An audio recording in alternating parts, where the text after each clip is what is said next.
부활절이죠. 이렇게 인사하겠습니다.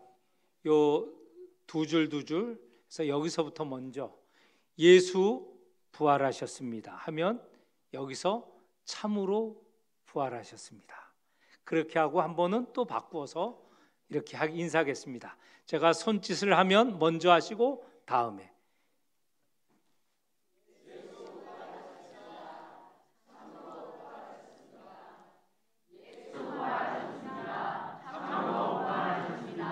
믿습니까?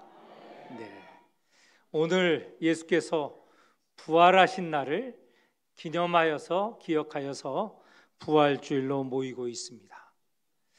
부활, 그러면 우리가 기억나는 것이 빈 무덤, 또 천사가 나타나서 예수께서 부활하셨다라고 이른 것입니다.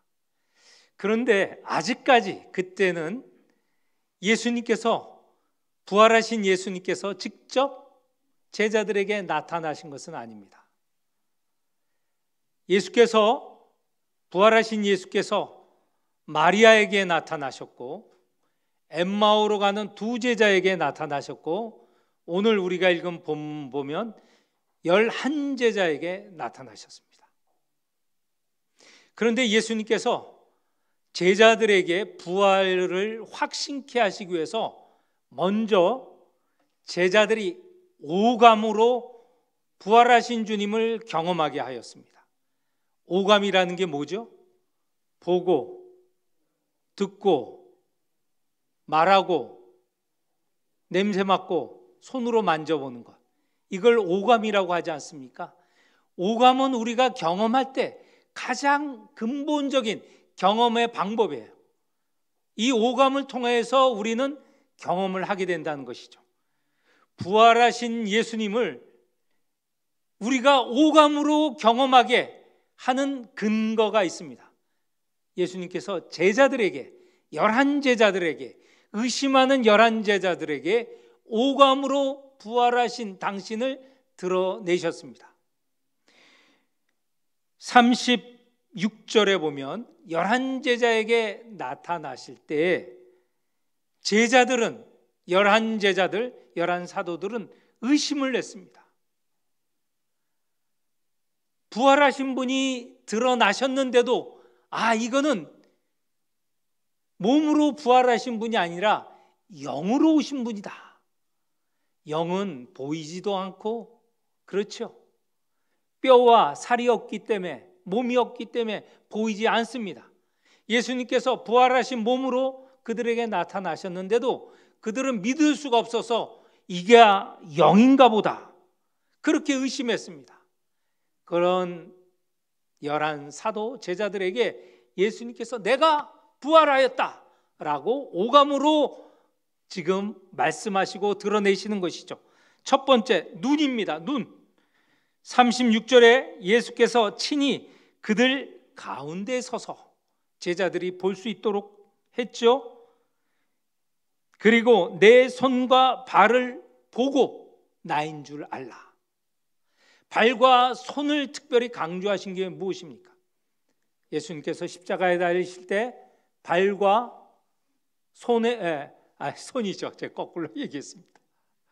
손발을 구분하지 못하는데 손에 못자국이 있죠. 발에 못자국이 있습니다. 부활한 내게 이 못자국에 흔적이 있다. 보라라는 것이에요. 눈으로 보라. 두 번째, 듣는 것으로 부활하신 당신을 드러내셨습니다. 36절에 너희에게 평강이 있을지어다. 이렇게 듣는 11제자는 이 목소리야말로 우리 주님의 목소리다. 수년을 들은 목소리가 아닙니까? 그래서 부활하신 주님을 알게 되었죠. 손입니다. 손으로 만져보는 이 촉감이죠. 촉감에 대해서는 39절에 보면 내 손과 발을 보고 나인 줄 알라. 또 나를 만져보라.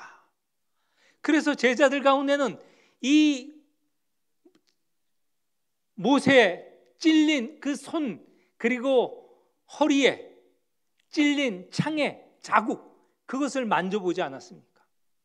만져봄으로 부활하신 분이다 라는 것을 깨닫게 되었죠. 남은 게 뭡니까? 냄새 맡고 맛보는 것이죠. 부활하신 주님 곁에 가서 혀를 내밀고 그 맛을 보고 또 킁킁거리면서 냄새를 맡아야 되겠습니까? 어떤 식으로 부활하신 분을 경험할까? 그것은 42절 43절에 보면 이런 방법을 통해서 당신이 부활하신 것을 보이셨습니다. 생선, 구운 생선 한 토막을 드리니 받으사 그 앞에서 잡수시더라. 이분이 영이 아니라 몸으로 부활하셨고 맛을 보시는 그 주님을 보면서 내가 직접 경험하지 않지만 주님이 맛보시는 걸 통하여서 이 맛으로 살아나셨다라는 것을 알게 된 것이죠. 또 하나 냄새입니다. 여기에 보면 구운 생선이라고 하였습니다. 저보다 나이가 드신 분은 이 생선, 그것도 구운 생선이라고 하면 벌써 식욕이 돋지 않습니까? 제 어렸을 때 경험입니다. 생선을 석쇠에 놓고 이 연탄불에 구우면 그 냄새가 온 집안에 진동을 합니다. 그러면 오늘은 맛있는 생선을 먹을 수 있다, 그런 생각을 가지죠. 여기에 제자들과 예수님이 구운 생선을 굽는 것이 나옵니다. 벌써 냄새가 주변을 진동하죠. 이렇게 하여서 오감을 통해서 나는 부활하였다, 다시 살아났다 라는 것을 가르쳐 주시는 것입니다. 그런데 이렇게 오감을 통하여서 경험하게 하라 했는데도 불구하고 확신치 못하는 이들이 있습니다. 그들을 향하여서 예수님께서는 성경 말씀을 가르쳐 주십니다. 구약 성경에 보면 그리스도가 부활한 이야기가 있습니다. 그 이야기를 통하여서, 말씀을 통하여서 제자들이 믿고 온 유대인이 믿는 그 말씀을 통하여서 부활하셨다는 것을 강조하시는 것이죠. 44절에 보면 제가 읽겠습니다. 내가 너희와 함께 있을 때 너희에게 말한 바 곧 모세의 율법과 선지자의 글과 시편에 나를 가리켜 기록된 모든 것이 이루어져야 하리라 한 말이 이것이라 하면서 이 구약에 근거하여 내가 죽었지만 다시 부활하였다라는 것을 가르쳐 주시는 것입니다. 이렇게 말씀으로 가르쳐 주는데도 여전히 믿지 못하는 그런 사람, 그런 제자가 있는 것이죠. 그래서 예수님께서 45절에 보면 모두가 믿을 수 있도록 하시는 것인데 45절은 같이 읽어보겠습니다. 이에 그들의 마음을 열어 성경을 깨닫게 하시고, 예수께서 제자들의 마음을 열어 방금 말씀한 그 성경, 죽은 자의 부활에 대해서 깨달을 수 있도록 가르쳐 주신 것이죠.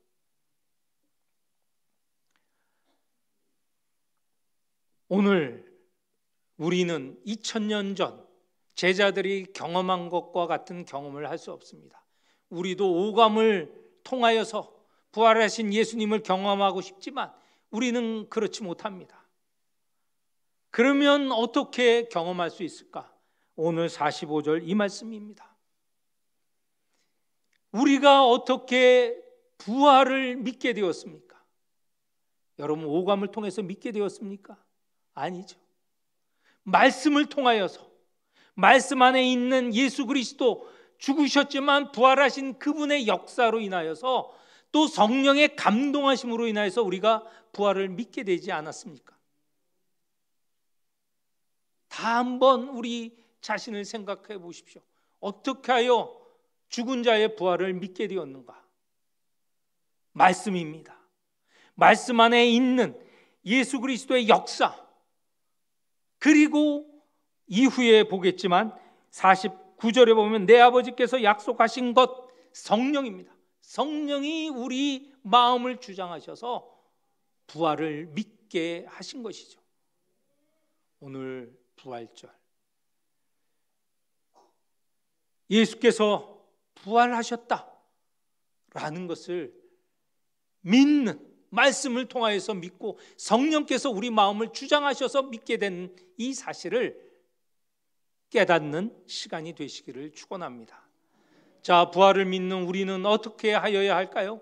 오늘 예수께서 부활을 믿는 제자들에게 주신 사명이 있습니다. 너희는 내 이 모든 일의 증인이 되라.